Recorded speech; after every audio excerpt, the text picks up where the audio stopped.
और क्रिस्पी इसकी लुक नज़र आ रही है। आप लोग इस तरह की जूसी और मज़ेदार। अस्सलाम वालेकुम तमाम दोस्त खरीद सेंगे। मैं वो अपना मेज़बान मोहम्मद बिलाल, अल्लाह के फजल करम और शुक्र के साथ उम्मीद करता हूँ आप तमाम दोस्त खरीद से होंगे।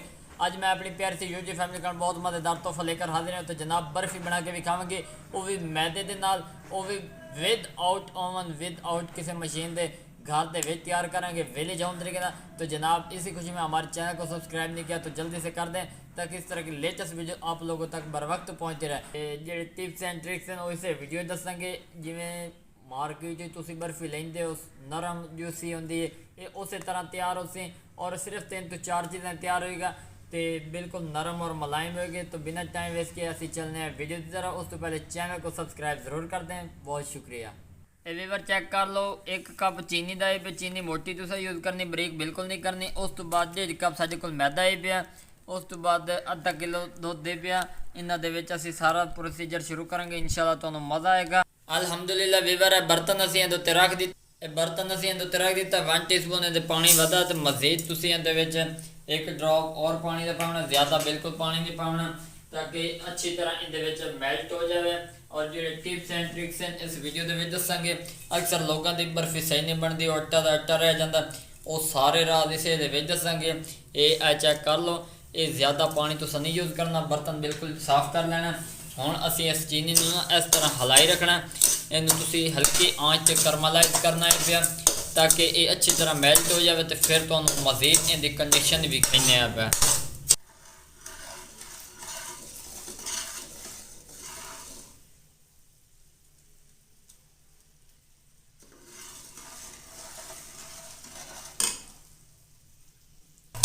अल्हम्दुलिल्लाह अल्हम्दुलिल्लाह वीवर है चेक कर लो, अच्छी तरह चीनी जी है ना वो मेल्ट हो चुकी है। कंडीशन तो सामने दी नज़र आ रही है।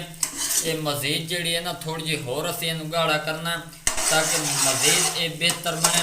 और बर्फी जो भी बनानी है तुसी इस तरह बनानी साढ़े तरीके इंशाल्लाह तुहानू मज़ा आएगा। हुण इस चीनी दे विच तुसां ये चेक कर लो, इनके तार बन लग गई, चीनी फुल तैयार हो चुकी है। हुण इहदे दुध पाउणा, बिस्मिल्लाह रहमान रहीम।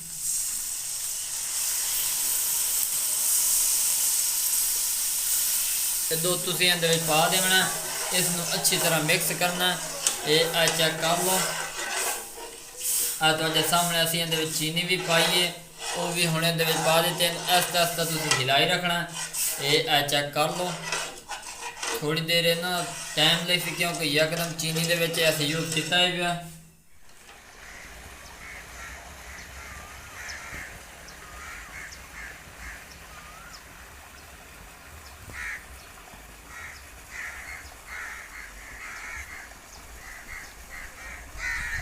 वीवर चेक कर लो, ये अच्छी तरह यानी कि तैयार हो चुका।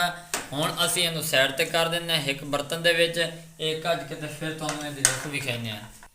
वीवर ये बर्तन असीं दोबारा रख दिता, इहदे विच असीं मैदा पावना। ये चेक कर लो, मैदा जिहड़ा तुसीं तकरीबन 1.5 कप के बराबर पावना, ये मैं मैदा इहदे विच पा दिता। इहनूं थोड़ा जिहा रोस्ट करना। ये चेक कर लो, रोस्टिंग के दौरान तुसीं इहदे विच घी का इस्तेमाल करना। वीवर रोस्टिंग के दौरान तुसां इहदे विच घ्यो पावना। ये चेक कर लो, ये घ्यो मैं इहदे विच पा दिता, तो 2 तो 3 चम्मच बनते हैं तकरीबन। तुसीं इहनूं इहदे विच अच्छी तरह मिक्स करना। ये चेक कर लो, इंशाल्लाह अज दी यादगार रेसिपी साबित होएगी। इन्हूं इस तरह तुसीं नाल नाल हिलाई रखना, अच्छी तरह इन्हूं रोस्ट कर देना। और जिहड़ा फ्लेम तुसीं इस तरह रखना, ताकि ये अच्छी तरह भुज जाए। तो फिर तुहानूं मैं मज़ीद इहदी लुक विखाइना। वीवर ये चेक कर लो, हुण इहदे दुध पावना, बिस्मिल्लाह रहमान रहीम। ये चेक कर लो, इनू इस तरह नाल नाल मिक्स करना, ज़्यादा नहीं तुसी मिक्सिंग करनी। ये वेख लो, हुण फ्लेम तलों मैं बंद कर दिता। ये चेक कर लो, हुण इनू अच्छी तरह तुसी इस चमचे दे नाल मिक्स कर लेना। अल्हम्दुलिल्लाह अल्हम्दुलिल्लाह वीवर चेक कर लो, एक बर्तन असी कर लिया, क्योंकि फुल गर्म है पिया। इन्हूं थोड़ा जिहा ठार लेना, उस तो बाद नाल इन्हूं गुन्नण की कोशिश करनी है।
अल्हम्दुलिल्लाह वीवर चेक कर लो फाइनली ये मैं गुन लिया।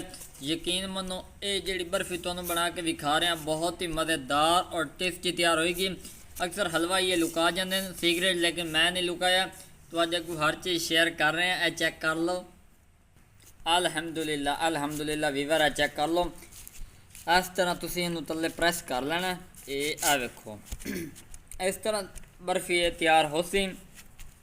अल्हम्दुलिल्लाह अल्हम्दुलिल्लाह वीवर इन्हूं इस तरह से प्रेस कर लिया। हुण असीं इहदे उत्ते ड्राई फ्रूट लावांगे और जिस चीज़ का तुहाडे को जिक्र किया है वो असीं पूरा कर रहे हैं। ये चेक कर लो बादाम की खूबसूरती जिहड़ी है ना, हर चीज़ का एक तौर तरीक़ेकार होंदे ने। तुसीं अगर इस तरह की बनाओगे ना, यकीन मनो तुहाडा दिल खुश होएगा।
अल्हम्दुलिल्लाह अल्हम्दुलिल्लाह वीवर चेक कर लो बहुत ही खूबसूरत बर्फ़ी साजी तैयार हो चुकी है। हम इसकी कटाई करें तो माशाअल्लाह सुबहान अल्लाह मेरे अल्लाह की शान रहमत बरकत। वीवर चेक कर लो यकीन मनो अयो जे मज़ेदार और टेस्टी और स्वादिष्ट जी बर्फ़ी है ना तो कितों ही ना मिलती। और यकीन मनो हलवाई जड़े ना उही जो रात लुका जाते हैं, लेकिन मैं तो ये सारा कुछ शेयर कर रहे हैं। इंशाअल्लाह मेरे अल्लाह ने चाहा तो तुम्हें ये पसंद आएगी। ये चेक कर लो वीवर बहुत मज़ेदार और क्रिस्पी इसकी लुक नज़र आ रही है। आप लोग इस तरह की जूसी और मज़ेदार यकीन माने बर्फ़ी मार्केट जैसी घर पे तैयार कर सकते हैं। अगर वीडियो पसंद आ जाए तो अपने इस भाई के चैनल को सब्सक्राइब लाइक शेयर ज़रूर कर देना। अपने चाहने वालों में ये सर्व करें। यकीन माने आपकी तारीफ़ किए बिना रह नहीं पाएंगे। अपनी दुआओं में हमेशा अपने भाई को याद रखें। MR.Food78 इसी तरह आप लोगों की खुशियों में तकसीम होता रहेगा। ये चेक कर लो तो माशाअल्लाह सुभान अल्लाह मेरे अल्लाह की शान रहमत बरकत। वीवर फैमिली बर्फ़ी तैयार हो चुकी है। मैंने उम्मीद है मेरे वीवरों ने वीडियो पसंद आएगी। अगर वीडियो पसंद आ जाए तो जनाब चैनल को सब्सक्राइब लाइक शेयर जरूर कर देना। बहुत सारी दुआओं के साथ मोहम्मद बिलाल को इजाज़त दें। एक नई वीडियो में मुलाकात होगी। अपना ढेर सारा ख्याल रखना। अल्लाह हाफिज़।